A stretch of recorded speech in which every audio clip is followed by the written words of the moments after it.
Hello, everyone, and welcome to American Scouser's morning coffee. I got the Kermit going this morning. He's green and loving it. And we have the Beatles are back. Beatles are back. The Beatles are back with the mystery drink. It is Friday, so how will you top off the entire week? Well, it's chocolate milk, except for gin chocolate and moonshine? Except for chocolate. No, it's chocolate milk. Except for chocolate, it's Hennessy, and for milk, it's Bailey's Irish Cream. That sounds sweet as hell in more ways than one. Okay, let's get to the news, which is a slow news day. So this is an interesting one. We kind of slightly talked about Casemiro and the whole shebang yesterday with United, and so Ancelotti says Casemiro intent on joining, and I saw another headline. Maybe it was BBC. He wants to leave Real Madrid and stuff, but does he know where he is going? Like they're like, you're leaving. Did they just tell him he's leaving, but they didn't tell him where he's going so that he's okay with this whole thing? Because I don't know what the wages are going to be, because I think all I hear so far are the negotiations between them and Real. But I mean, how much is he going to be getting wages wise to lure him out of probably like the pinnacle right now? Like it feels like they're gonna win the La Liga easily with Barcelona being still in a mess, and they're gonna go deep in the Champions League because they're kind of like have it easier in the league now compared to what they used to before. So apart from ridiculous wages, what will lure him? And good morning, Alan. Well, I don't know what would lure him, except or maybe Ronaldo being there, without joking. Maybe Ronaldo's not going to leave, and maybe that's a kind of a call that was made. If you come over here, I'll be happier here, and we could do great things. But really, what's probably going to happen is that when he's retired and years from now passes away, they're probably going to want to study his brain in universities for traumatic head injuries for intending to go to Manchester United at this point in time. There's something seriously wrong with that lad. But I mean, that's not a bad theory, actually. Like, I would not have come up with that in a while. It must be the chocolate milk. But I mean, how is Ronaldo selling that? He was like, dude, you should come here. Aren't you trying to get out of there? He's like, well, yeah, but you should come here. Like, it's great. Don't worry about me. It's great over here. Well, he probably told him how much he was on. Oh, man. More than anything else. Could be. But it was probably like Casemiro. If that's what happened, Ronaldo probably called him up and he was like, I'll stay if you come over here. It'll be much better for me here. And we're getting the top players. And Casemiro was like, you're going for Arnautovic, you moron. He was like, yeah, I know. You have a chance. He's like, damn, it's in the Spanish papers too, huh? But I don't know. I mean, it's. We laughed about it yesterday, but quite rightly, because it doesn't make tactical sense whatsoever. He's not going to show up the United midfield immediately, I don't think, if at all, because it's going to be a different league where obviously a different league, but it's going to be a different league where in Spain he might play like a Real Sociedad or something like that in the middle of March, and they just don't care. At that point, they know they're going to lose to Real Madrid, so they take it easy. Whereas he might be going to Bournemouth, who are 10 points off the bottom, or 10 points away from everybody else at the bottom, and they're still going to come out fighting hell for leather. Yeah. So he's not going to get a break in any game he plays. That's the beauty of the English game. That's why it's so popular. But I can only imagine it's money that he's going there for. And if that's the case, then we do know for certain, I would say, or we can employ for certain, that the people who are running the football transfer side of things haven't a clue what they're doing. And here's another thing. When we were talking about this yesterday, afterwards, I was thinking about it. I mean, his style of play, he's not going to get protected by the referees as much as he is when playing for Real in Spain, because you're a bit more of a royalty. You can get away with some of those tackles where you kind of stop a counter and stuff like that. I mean, he plays Milner-like in that sense, and we know how many yellows Milner gets. And he can get away with that in Real, but that's probably not going to happen in the Premier League. He is a huge improvement over what they have, but that's a low bar to start with for a defensive midfielder. I would say he's only an improvement on paper. We have to actually see what he can do. Yeah, that's true. But I mean, whereas McTominay and Fred are used to it. Like Pogba is an objectively better player than both McTominay and Fred put together. But Pogba was hopeless in that midfield. So, and he was a young peak age midfielder. So it's one of those things where on paper you're absolutely correct. He's levels better than what they have, but can he actually do the job at 30 years old to be levels better? That's a good point. I mean, the adjustment to the Premier League will be an issue by itself. Liverpool goals, says Leo, I assume. Hey guys, happy Friday. If you have not watched it already, just go ahead and over to our YouTube channel and watch the interview with Leo. Great dude. Unbelievably successful Instagram account, and now like an awesome website and stuff like that. Yeah, they are rushing it, but he says Casemiro won't be registered in time for our game on Monday. I mean, even if he was, like, I see this, they're like 48 hours, let's get this done. I mean, is he just gonna be like straight from like the airports? They're gonna be like, hey, put these on the way because you're gonna play today. I mean, I hope so. I think that would be, given our midfield problems, I would love for us to be playing against Casemiro that day, like straight in, like no time to acclimatize whatsoever, and that like little measure of revenge gaining, for the players that were on the field in the Champions League final. So I would love that to be the case. I don't think it will. Obviously, I think just bureaucracy being what it is. They talk about fax machines not working at the last minute or something like that a few years ago. They're probably it's UEFA or FIFA. They're probably still using Pony Express sometimes, depending on the time of year. So my server is down. I didn't get to email. But their server's name is Ralph, and he's from Maidstone in Kent. I would love that. I would love that transfer to happen because it would indicate massively how bad they are behind the scenes. He's going FedEx to Old Trafford, says Alan. Yeah, I mean, it'd be Redex. Yeah. So here's another thing. Like, I think the reason they're hearing is one, more of these, like maybe like they're hoping like Casemiro's car will stop the protest. He gets out of the car. He was like, I'm here, everyone. Don't worry. And, and they know, I mean, the fans know. I know the United fans are frustrated with that whole De Jong thing. Obviously, it took like 2 months and didn't happen and doesn't look like ever going to happen. And so this is like, no, see, we want a guy. We go get a guy kind of a deal for one.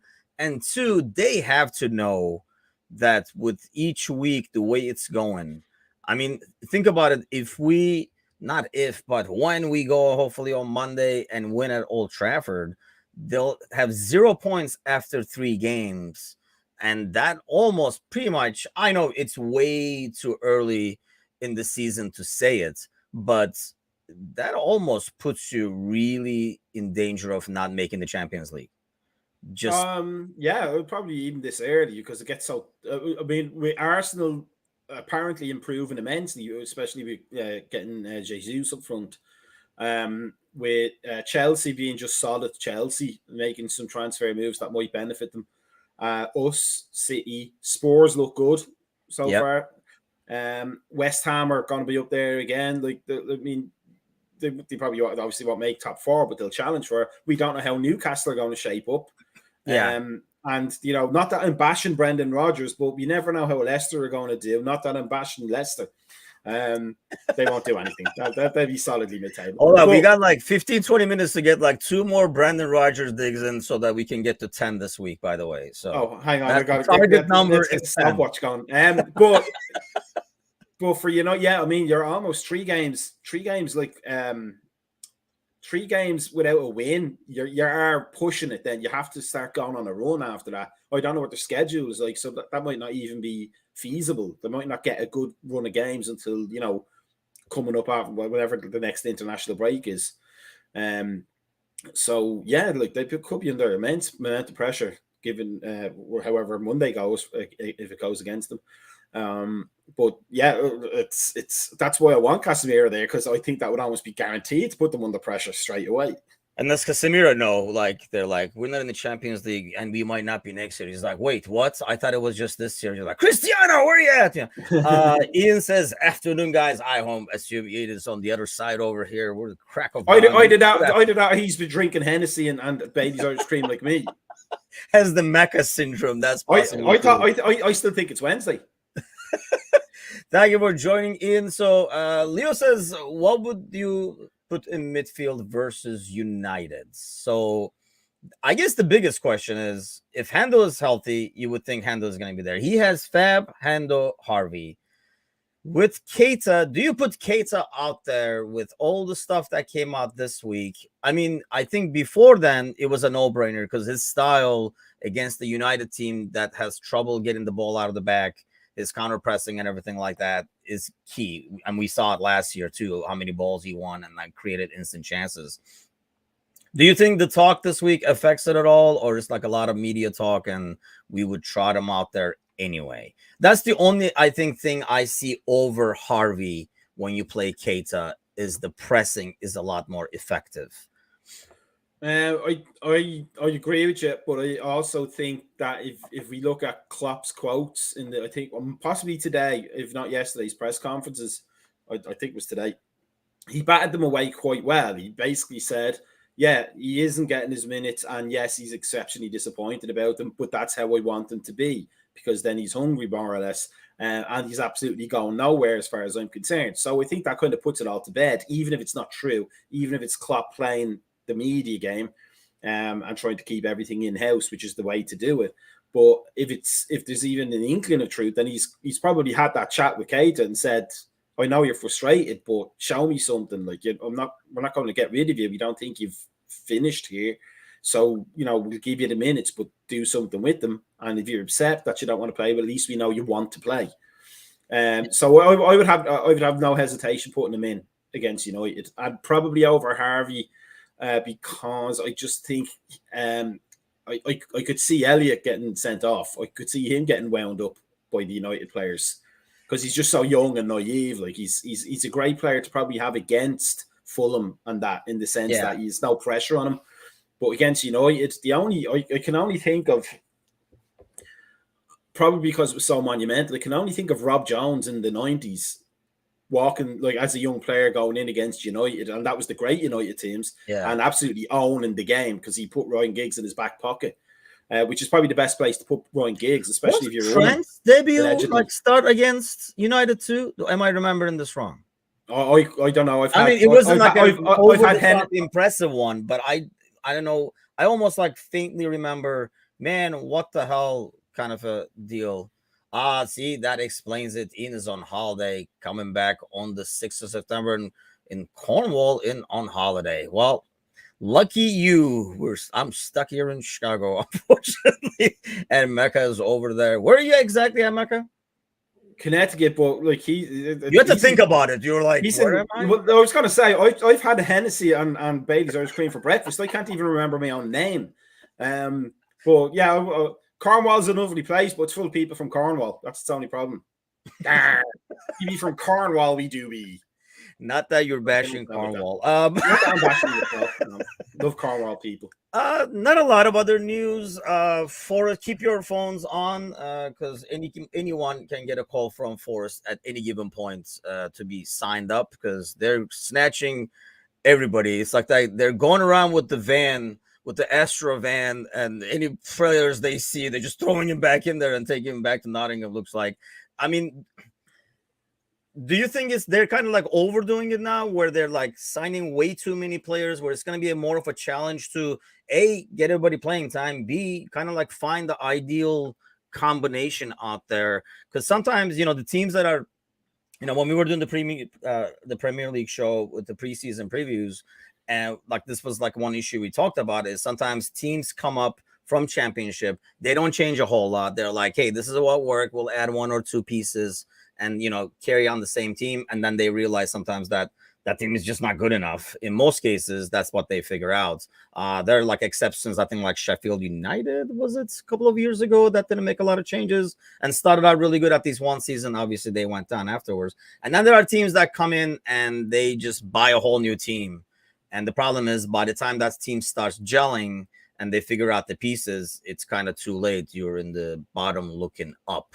So how do you think this will fare for Forest, who had like a fairly good start to the season in some ways, where, I mean, they already have 3 points if you think about it that way. They're doing better than us then in that case. Forest for the title. But I you're benching Nottingham Forest. what I was going to say, I think though, if you deep dive into it, the teams that did that got promoted and then went straight back down, despite either buying a lot of players or not buying any at all, are the playoff teams.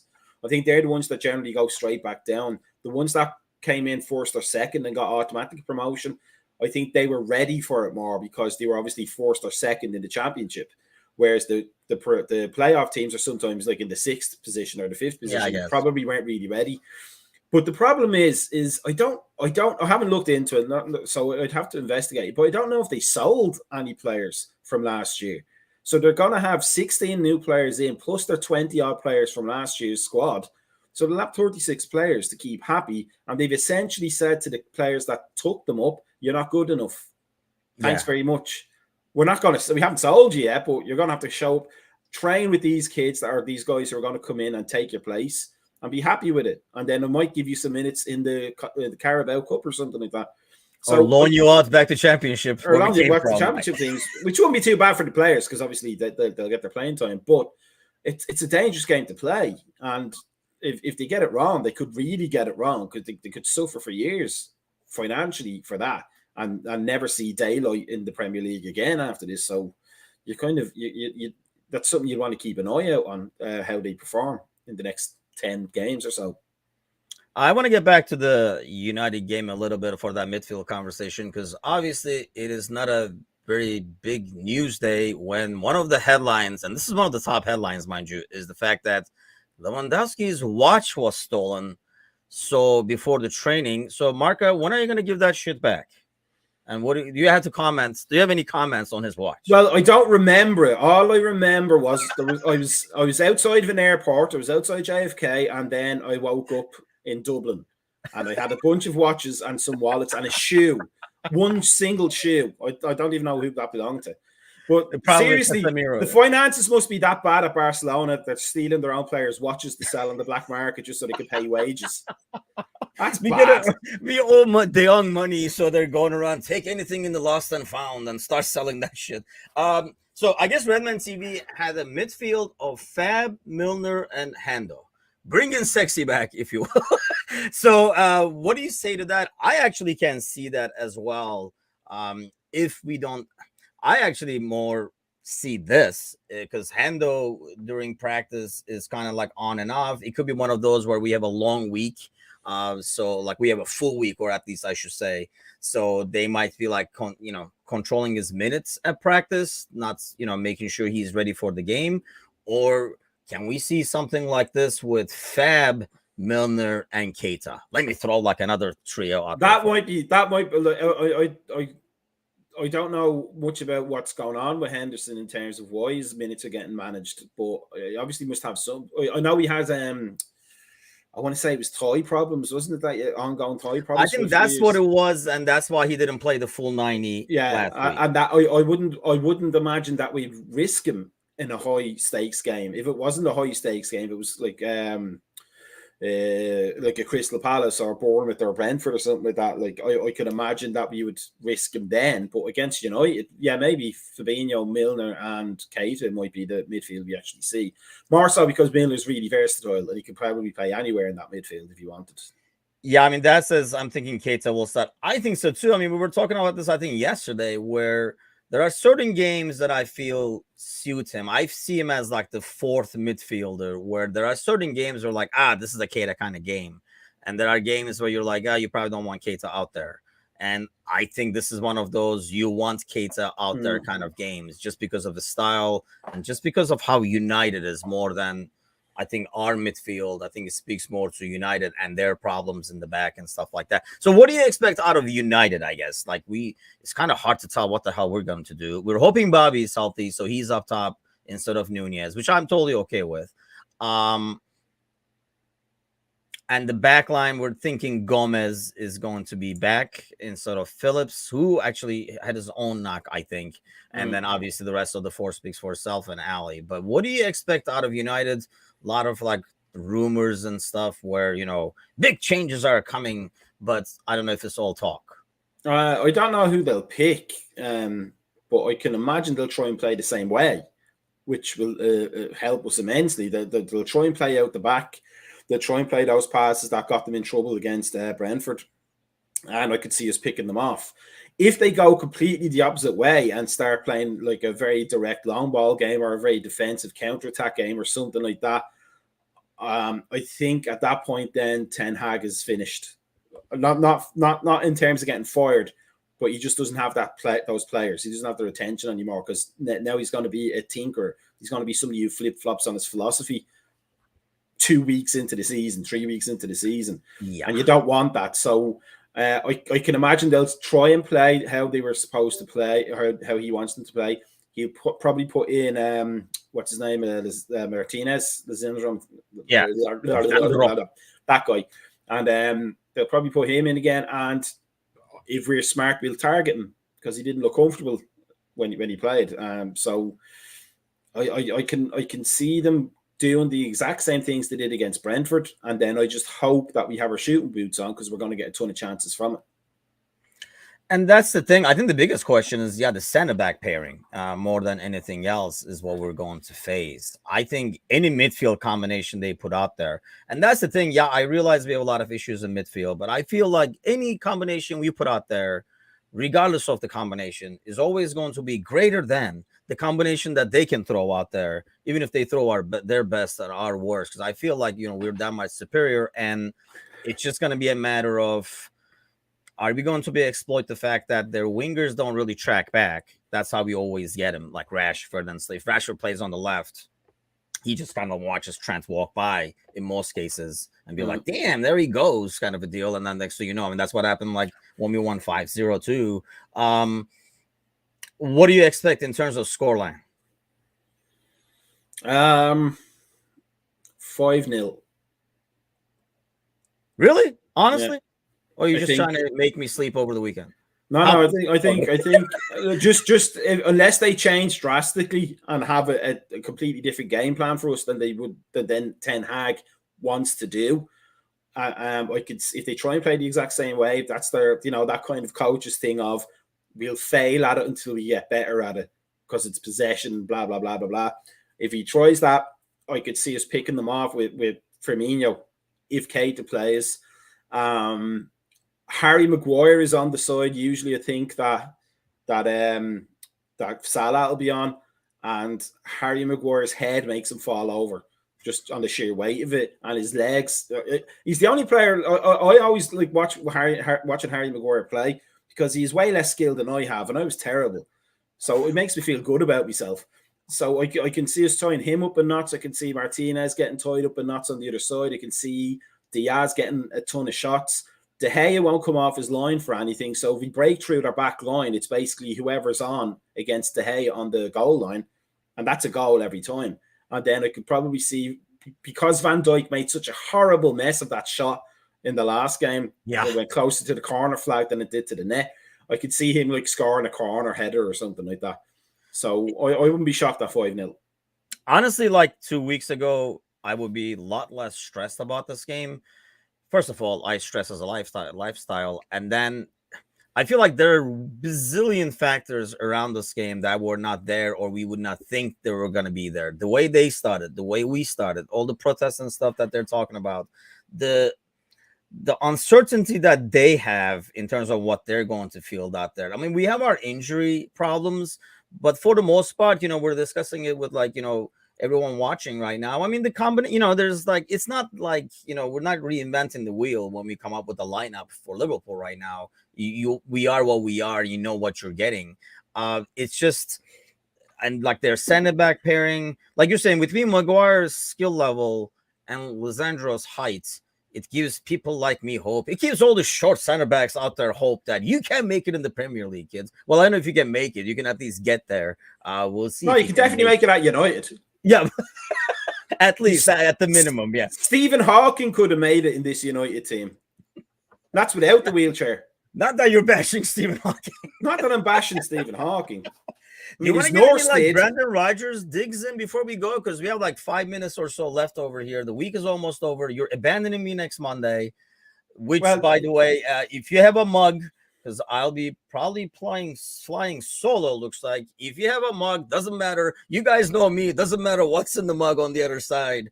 We will have an empty chair in front of that wall. So come on over, hop on in, grab a moonshine or chocolate milk or whatever it is. We don't discriminate against like weird drinks in the morning. So not like Brendan Rodgers drinks. Not that I'm bashing Brendan Rodgers. One more to go.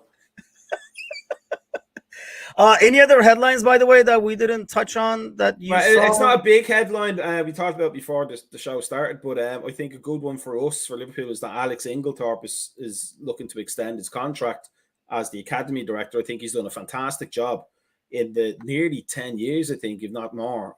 I can't remember if it was 2012 or 2014 that he came in or became the academy director, rather. But he did a fantastic job at Spurs before that. And he's done a fantastic job for us. Like any lad like Trent or Harvey Elliott or whoever who's come through the academy has his imprint on them, and not in the way allegedly that Ryan Giggs leaves his imprint on the people he likes. But he has there is his management imprint. He doesn't directly coach any of the players. He just runs the academy. But as academy directors go, I think he's done a brilliant job. And he doesn't. There's a lot of academy directors, if you look at it, that are really, they're doing it because they want to be managers, and they always try and make that transition to manage. He's happy doing that job, and that's what you want. You want assistant coaches who just want to be assistant coaches. You want video analysts who just want to be video analysts. And you want academy directors and academy coaches who want to do that job. That's where the best clubs, Ajax, Barcelona, who have those kind of joined up thinking, that's where they go, right. They get their people in the positions that they want to be in those positions. They want to be the best in those positions. So I thought that was a nice bit of news for us. But just quickly to go back onto the midfield, we talk about our midfield as Liverpool fans. We don't actually have an awful lot of problems. We're just looking for, number one, a bit more depth in numbers, and number two, maybe a bit more attacking quality. We don't have a bad midfield. We have a really good functional midfield. It's going to be hard to get past them. We're just being greedy. We want a little bit more. United's midfield are in a mess. They're in an absolute, like, their entire team is in a mess.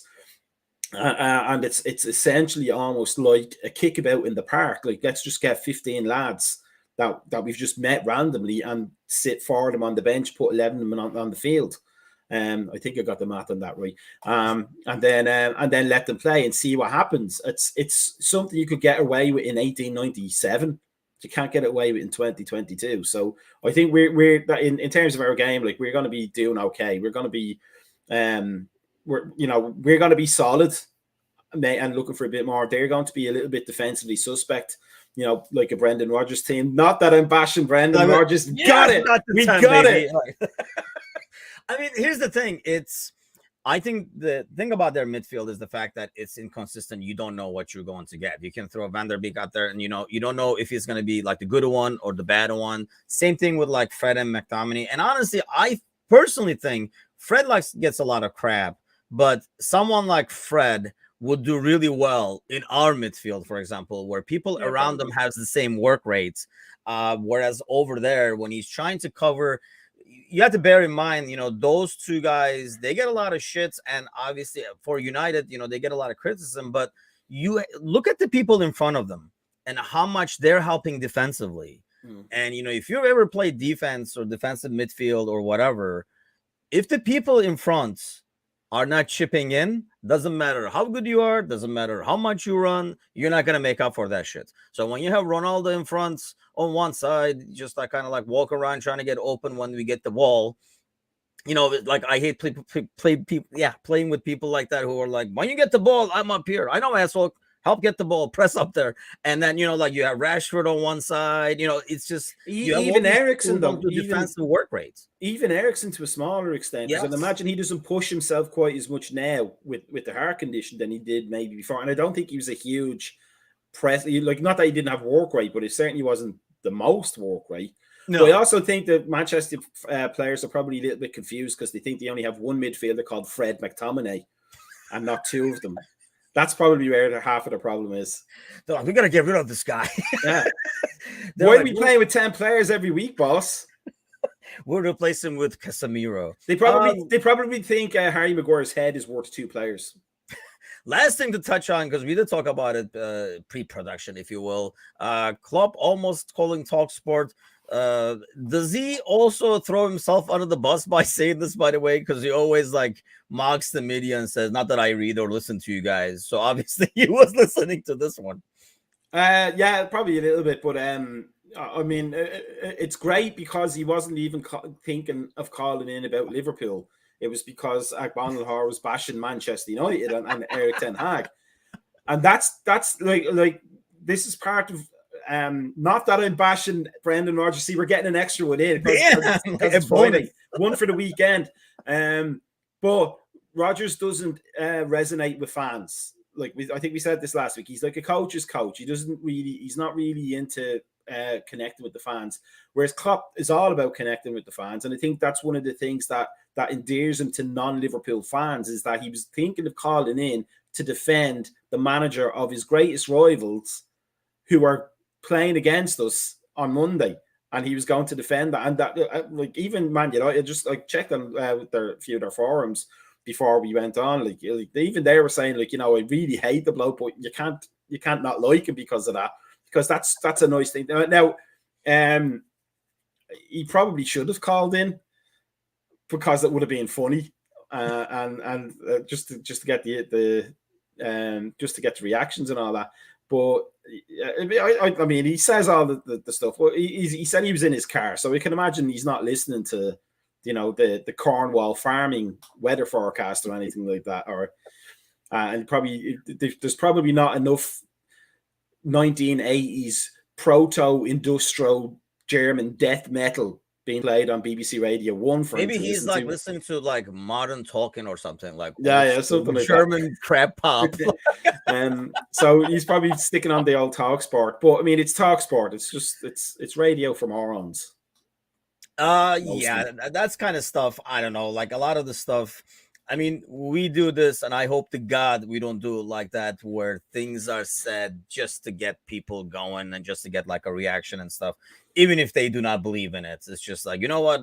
I'll vomit this out today, and then, you know, we'll have people like splattering over it. Tomorrow I'll vomit something else, and then we'll have people talking about that. Because except for when I say stuff about Brendan Rodgers. Yes, you're bashing Brendan Rodgers. Got 2 extras there.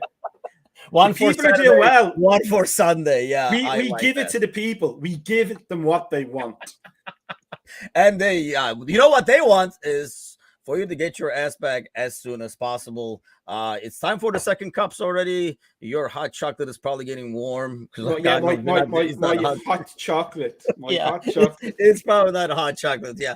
And we'll see you guys Monday. We'll probably talk more about the game. We'll see what happens over the weekend. We'll probably know a lot more about availability and stuff like that as well. And like I say on Monday, bring your mug or bring your hot chocolates. Join me as I kind of like cry and miss Mecca on Monday morning's coffee. Yeah, well, not too much.